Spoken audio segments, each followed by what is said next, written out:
Hi, I'm Donna Jordan from Jordan Fabrics. Today I'm going to show you how to make a Drunkard's Path quilt. These are Drunkard's Path blocks. It has one simple curve in it, and the nice thing is once you have a bunch of these blocks done, you can lay them out to make circles, flowers, leaves, and I'm going to show you how to make all those different shapes with this one simple block. You do need templates to make Drunkard's Path blocks. I'm using this set Cut Right, Slit and Sew, and they have little slits, and it makes it really easy to get your curves lined up. To get started, we need some 5-inch squares. I'm going to use some fat quarters here. These are Hoffman Batiks, but you can use 5-inch charm squares. You can use layer cakes. You just need to cut some 5-inch squares.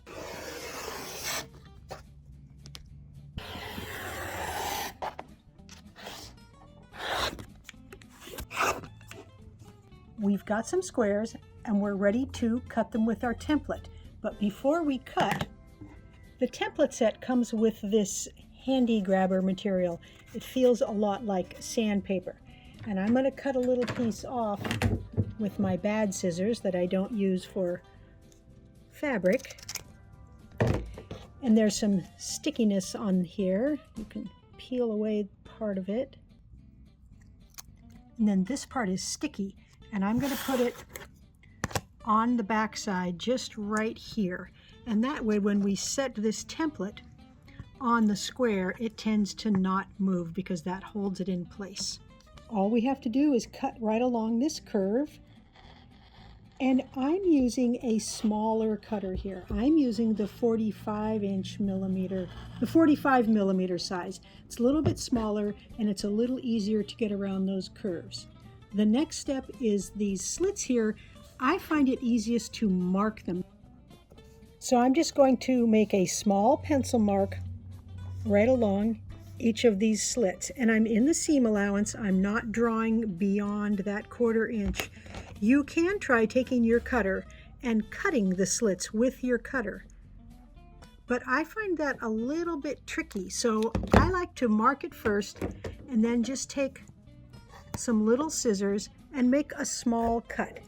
Keep that cut within the seam allowance, so it's about 1/8 of an inch, and just snip each one of those little marks that you made.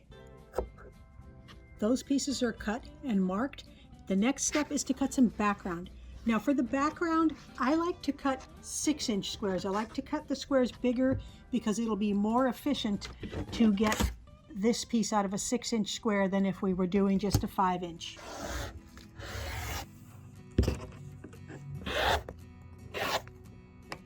You can cut multiple layers if you want. I've just got 2 here and I think I can cut those successfully at the same time. And I'm lining up this line, the 4 3/4 inch placement line, on the edge of the square, holding it down, and then we're going to cut here, and this is where you really need the smaller cutter. The bigger cutter, the 60 millimeter, which I normally use, just won't navigate that interior curve very well. I'm switching to a chalk pencil here and making just a little mark so I can see to make those snips.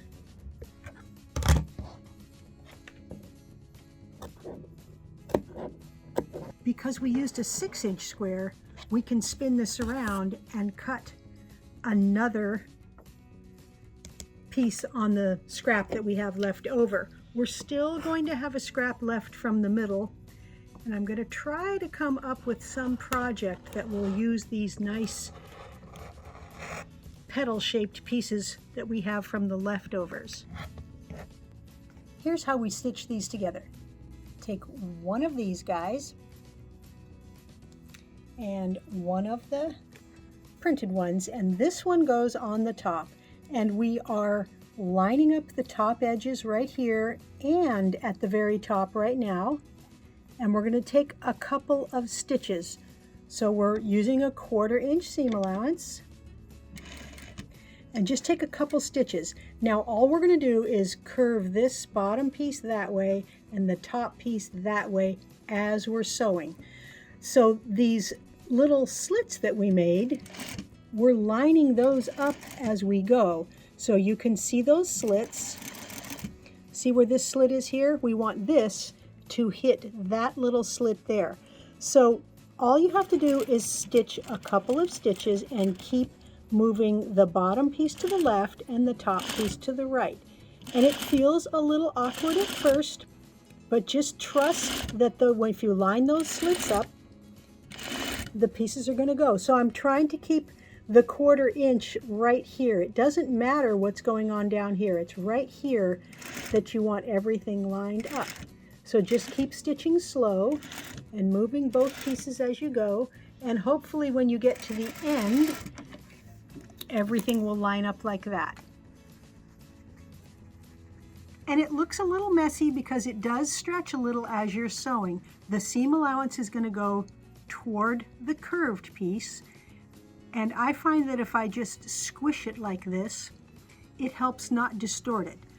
Once we take this over to the ironing board, we're going to make sure it's square, and then we're going to trim it off. So if it doesn't look perfect right now, that's okay.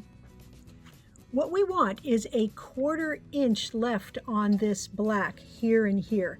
And we want to try to keep those straight. So I'm just going to kind of ease it back so that it looks square, and then iron it a little bit.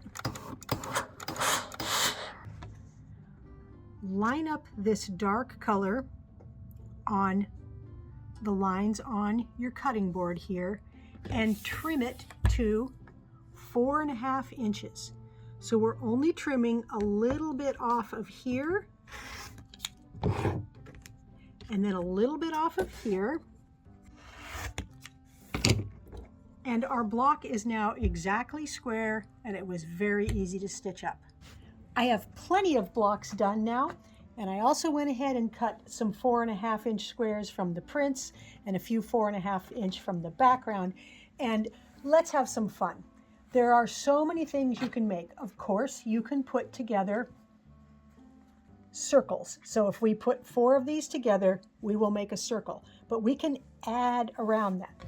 We can make something that looks like a flower. And I'm not worrying about the colors right now. I am just trying to get the blocks placed. So now we've got the center of the flower and we've got the petals around the edges, and then we could fill in with some background squares. We can also take blocks and make a leaf block. So we'll take 2 rounds, and then we'll take 2 squares.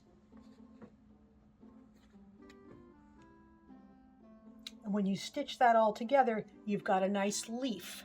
If you simply put all the blocks together, there are almost endless patterns you can make. The blocks are so versatile. So this is more of a traditional Drunkard's path quilt here, where we make these pathways go in different directions.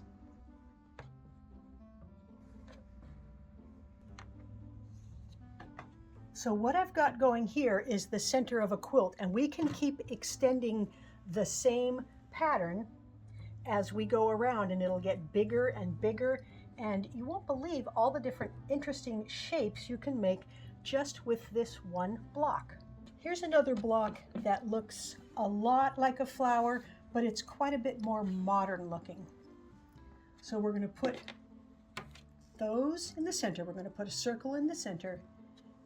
Then we're going to put plainer blocks around the edge here, and then add a few more of the curved blocks in the corners. So this also looks a little bit like a flower. It's like a big bloom here with the center right there. So the possibilities are almost endless. I'm going to go ahead and lay out a lot of the blocks and pick a layout. There, I haven't switched around the colors at all, but I really like this layout. We've got the big daisy in the middle, and then the pathway going around, and it makes kind of a continuous swervy border all the way around. So I'll sew all those blocks together, then I'll put on a small solid black border, and then a pieced border with these extra squares here, and I think that'll look just great. It's time to choose a thread color, so I've picked out lots of bright choices here. I would like the thread to show in the black background just a little bit. The orange is probably the boldest choice. Really going to show there, not going to show in the patchwork blocks. This bright green, that will show as well. That will look great. I don't use variegated thread very often. There we go. But this would be a good choice. I like the way the blue is showing there. That would be nice. Now, if you don't want the thread to show, this would be the best option because it's not going to show in the black, and it's not going to show very much even in the lightest patchwork there. But I really think this is the color I'm going to use. It's a nice, bright pink, and I don't often show you the back that I've picked, but the back here, it's a pinkish, purplish batik. And so I do keep in mind what color is the back, how will the thread look on the back, and this will look the best on the back as well as looking great on the top. For the quilting, I'm using a pattern called Fidget. It's very abstract and it's just one long line curving all over, and I think that will look good on the Drunkard's Path patchwork.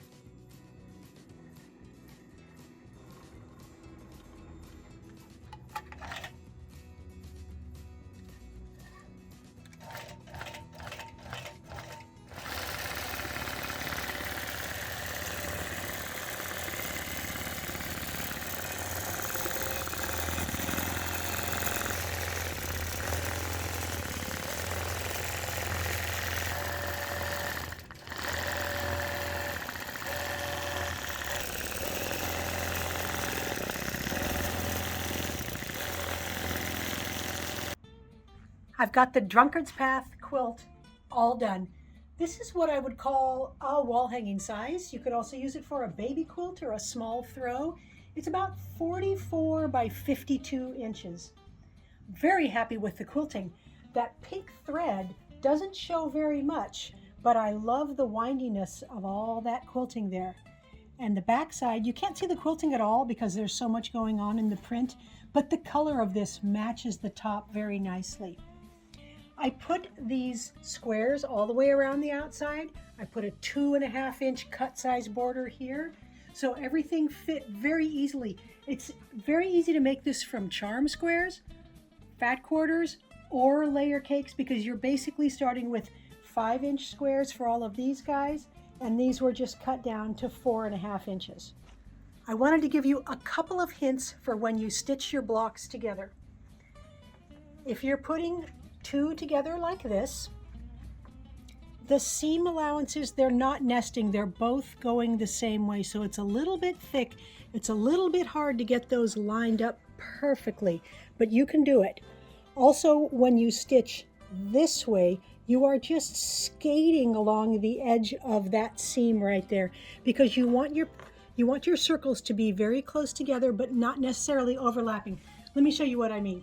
So right here, my intersection came together perfectly. They're just about lined up exact. Let me find one where it's not perfect.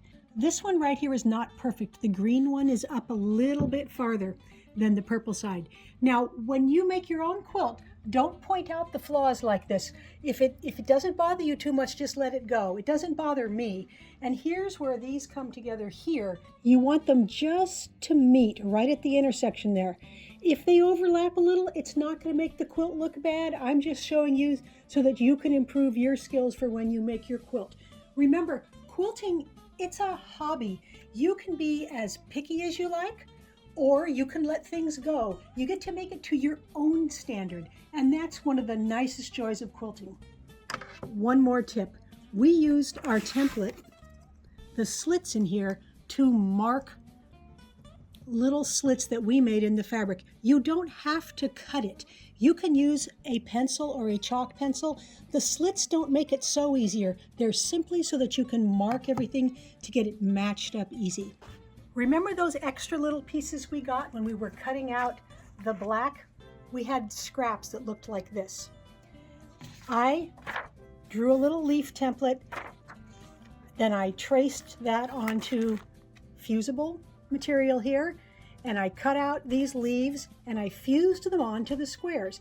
Now these squares, you could use them in your border, so if you want, you could substitute some of your border squares for something like that. I decided to make a pillow with some of them. So these are fused onto the background, and I don't think you can see it, but I just did a raw edge applique on there. So I just used a straight stitch right around the edges. You can use a decorative stitch, you can use a zigzag stitch, but they're going to stay on there. This is just 4 of those squares, a border around it, and look how nice that looks with the quilt. It matches perfectly, nice and cheerful and bright. Thanks so much for watching our video today. We hope you enjoyed seeing a lot of different ways that Drunkard's Path blocks can be made. At the end of every video, we like to do a giveaway.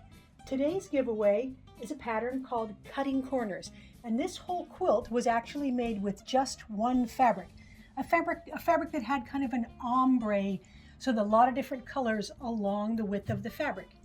It's very easy to enter the giveaway. All you do is click the link right below this video that says giveaway and put in your name and your email address, and you might be the next lucky winner. Now, if you like our tutorials and you want to support us, the best thing you can do is subscribe to our YouTube channel. That really helps us out. Happy quilting!